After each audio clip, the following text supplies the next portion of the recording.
We are today doing failure of octet rule. We always have made covalent bonding with both the atoms getting 8 electrons by mutual sharing of electrons.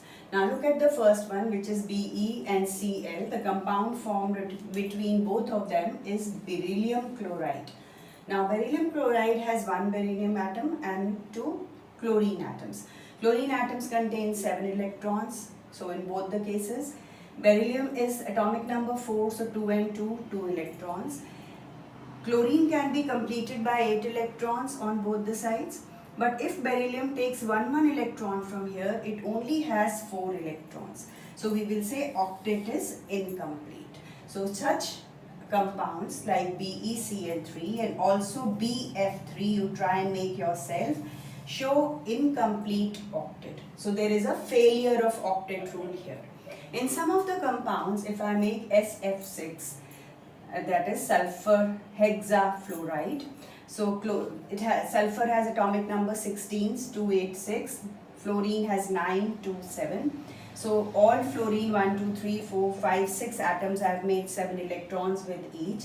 Sulfur contains 6 electrons. So if it completes its shell, fluorine with 8 electrons, so all of them are complete.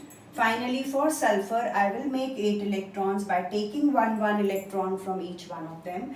Then this has 6 electrons already. It is taking 6 electrons from 6 fluorine atoms. So that means it becomes 12 electrons and octet is exceeded.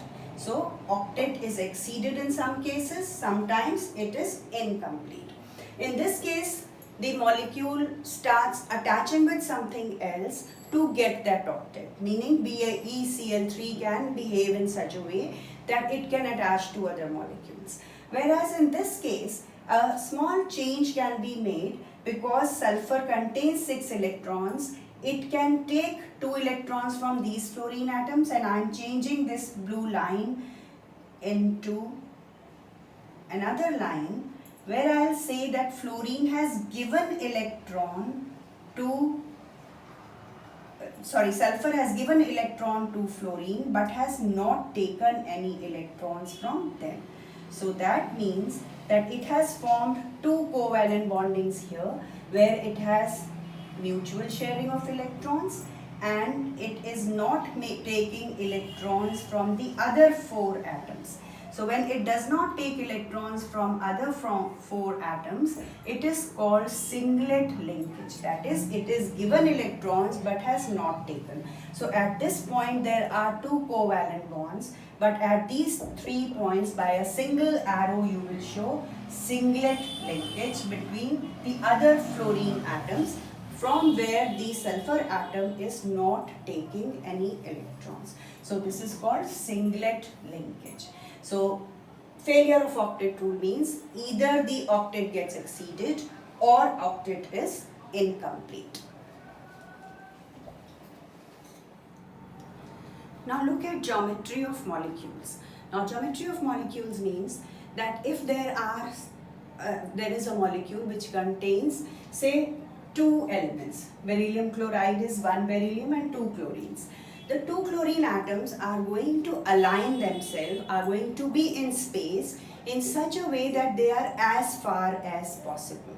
So if there are only 2 things, then that means geometrically the 2 arms will be at 180 degrees. So this is what happens. These are repelling each other and they repel in such a way that they align themselves at an angle of 180 degree.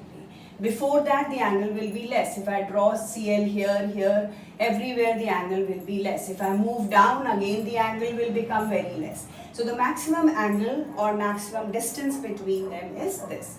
If there are 3 atoms attached, BF3 contains 3 fluorine atoms, they are going to be trigonal in nature. That is, they are going to align themselves in a triangular form as far as possible.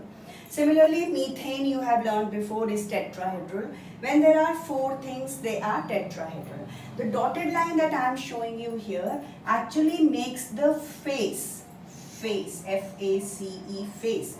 Like in a geometry box, if I am looking at this, I'll say this is the face. These are the faces. So these faces are these. So in a tetrahedral molecule, that is if it contains 4 elements in it, so then in that case all 4 elements are going to align themselves in such a way that they are as far away from each other, and the one that I have drawn below is slightly smaller thing I have drawn here, showing it is at the back. So these are faces and these faces are at the back. Like if I am drawing this, something is at the back. So these are tetrahedral molecules. If it is PCl5 which contains 5 atoms, in that case the molecule is going to be trigonal bipyramidal. This is trigonal, phosphorus atom in the center. It attaches to 3 chlorine atoms in a triangle, and one above the plane, one below the plane. One above the plane means this is the plane, one above the plane and one below the plane. So this is above the plane shown, this is below the plane. If I join all of them together by a dotted line, I'll say that the molecule has become trigonal here and 2 pyramids are formed. One above the plane, one below the plane. That's why the name becomes trigonal bipyramidal. Another type of molecule could be like in sulfur, there are 6 fluorine atoms. So they will align themselves in an octahedral geometry. That is, this is one plane, one above the plane, one below. If I keep joining all of them together, they will become octahedral in nature. You don't need to learn the octahedral structure because it is a 3-dimensional structure, difficult to draw. You can just show an elementary form which shows the molecule is showing octahedral nature. So this is called geometry of molecules. The molecules which are non-polar in nature show this kind of geometry.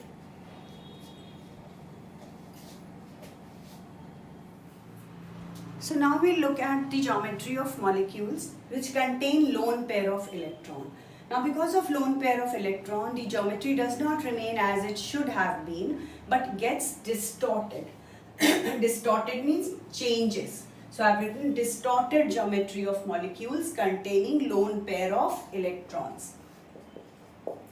So you know nitrogen contains 1 lone pair of electron and there are 3 hydrogen atoms. If there are 4 things, 1, 2, 3, 4 things, in that case geometry should have been tetrahedral as we have just learnt in case of methane. Methane has 4 hydrogen atoms. Here there are 4 things. 4 things should align themselves in tetrahedral geometry. But this does not happen because the lone pair starts repelling this bond pair. This is called bond, bond and bond. So this is called bond pair. The lone pair is repelling the bond pair. When it is repelling it from its own side, so the bond is moving slightly inner. Similarly on this side it is also again repelling it again. So the bond angle has reduced from 109 degree to 107 degree. In tetrahedral geometry bond angle is 109 degree, but in case of ammonia bond angle becomes 107 degree and the shape now becomes pyramidal instead of tetrahedral. This is the most often asked question, that why is the geometry of ammonia not like methane? So you will say there is lone pair, bond pair, repulsion. Now in case of water there are 2 lone pairs. When you draw a diagram for this electron dot diagram, you see that there are 2 lone pairs. Now these 2 lone pairs are also repelling each other, pushing them away. This lone pair is repelling this lone pair is repelling this. So there is too much repulsion. I'll say lone pair to lone pair repulsion first takes place, which is greater than lone pair bond pair repulsion, which is greater than bond pair repulsion. In the molecules where there were no lone pairs, bond pair repulsion was taking place. I said all the molecules align themselves in such a way that they move their arms as far as possible, which was due to this bond pair repulsion. Now in this case all 3 are taking place, so the bond angle further reduces to 104.5 and it is called a bent structure. So both these are important in terms of why their structure has changed from their normal behavior. So you will say it is due to the presence of lone pair of electrons.